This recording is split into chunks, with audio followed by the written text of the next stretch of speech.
Well, you may have thought about becoming a landlord, either renting out your basement to make a bit of extra money or maybe buying an investment property and having a tenant essentially pay off your mortgage for you. The thing is, there are a lot of pitfalls to being a landlord if you're not prepared. CTV's Janice Golding shows you how to protect yourself. This would be an executive rental, perhaps people from film industry. Vladimir Bregman's been buying and operating income properties for 32 years now, and yet even he's been burned by a problem tenant. It turned out he was actually dealing drugs from the basement, and there were strange people coming in the middle of the night at 3, 4 in the morning and hopping over the fence when they couldn't get through the lock. Vladimir says it took 6 months to evict the tenant. He kept delaying, and he kept filing different forms and appeals. And cost thousands in lost rent and legal fees. Altogether, there was probably $15,000. According to recent Landlord and Tenant Board statistics, landlords in our province filed close to 74,000 complaints against tenants, nearly 55,000 for non-payment of rent. I get these heartbreaking calls. The lesson, says Vincent Brescia, CEO of the Federation of Rental Housing Providers of Ontario, is if you plan on becoming a landlord, be prepared. It takes 90 days to evict a tenant, a lot longer if they're experienced. A lot of these professional tenants will move from unsuspecting landlord to unsuspecting landlord to unsuspecting landlord and to try and live free. Real estate lawyer Sonia Kosiper says make sure tenants give you references and fill out rental applications. Especially I point to getting their social insurance number, getting their driver's license, getting all their banking details, as well as their employment details, so that should something happen in the long run where you need to collect on an order or you need to pursue them, you have all the information there. And one thing Kosiper stresses is vital is to inform your tenant that you'll be doing a credit check. You'll have all the information you need on their application form, and it can really protect you from fraudsters. I've never dealt with this type of headache before. If it can happen to Vladimir with 3 decades of experience, it can happen to anyone. It was very frustrating and irritating. There's no question about it. So if you're thinking about getting into the landlord business, make it your business to educate yourself. Janice Golding, CTV News. We're walking the malls, patrolling the halls, searching for that perfect Christmas gift. I just started right now. Oh, so you're like me. So how's it going? So far, so bad. So bad? Not enjoying it? No, not at all. Great, almost finished. Just got a couple more things for my mom, and then that's it. I'm done. How relieved are you? Very relieved. I'm over it. So what do you think? You think my husband would like this? Love you, honey.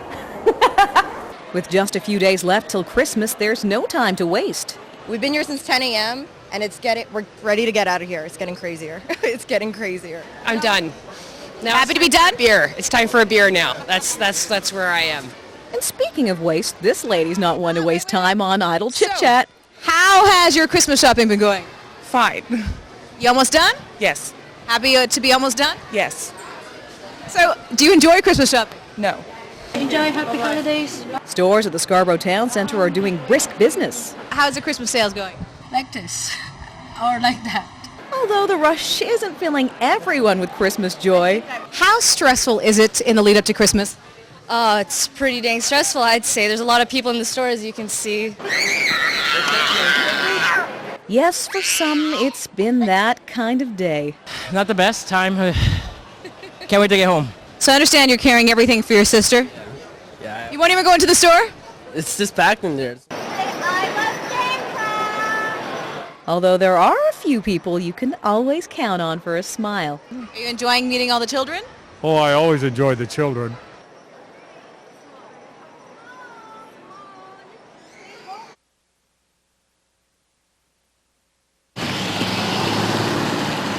If you're looking for parking, looking for deals, and looking to stay within budget, hopefully we have some left, you probably won't have to look far to find other last-minute shoppers. I haven't started anything yet.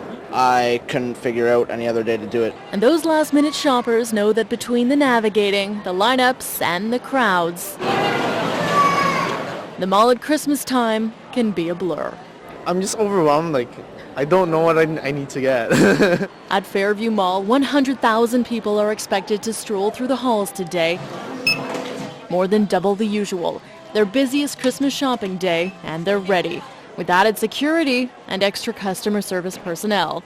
Not to mention the trimmings and the trappings. You can't help but feel the Christmas spirit while you're walking through. You know, with the decorations, right now Santa's visiting with the kids. You know, there's lots of stuff going on. The choice can be overwhelming, especially when there's still lots left to get. Everything. I am at the beginning of the list. It's not pretty. Now ask any last-minute shopper the key to getting in and out of the mall quickly, and they'll tell you the secret to success is usually a list, no matter how short or not so short. They email me whatever they like, what would they like to have. They've seen it online. So I just took out the print and took everything away. Successful. Amazing, yeah, it is. This is the daughter's list. Pauline Koska says no list equals no success. No, no. I've tried that, doesn't work. But however you try to tackle it all, one thing's for sure, battle them all today and be tuckered out tonight. And of course, now that most of the malls are closed for the day, you only have 2 shopping days left. Natalie Johnson, CTV News.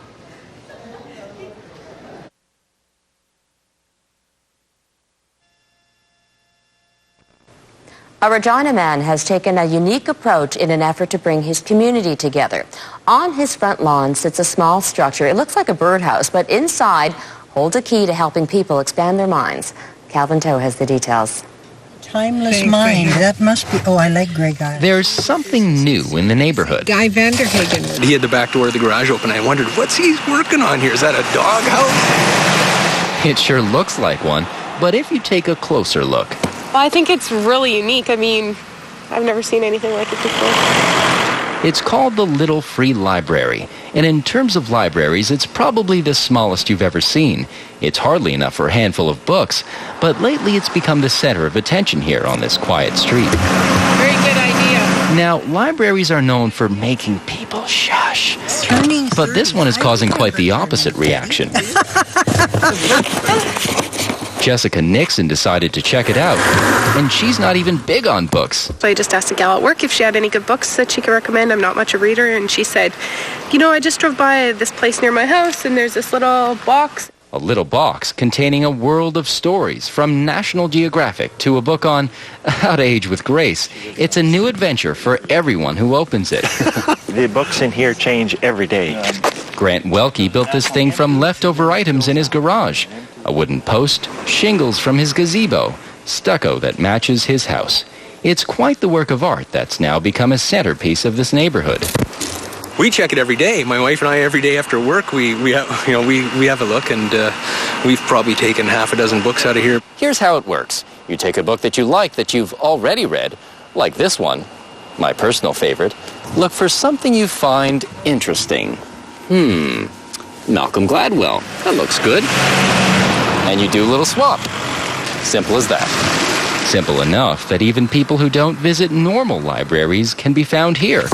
For Jessica Nixon, she'll now have something to read at the lake this weekend.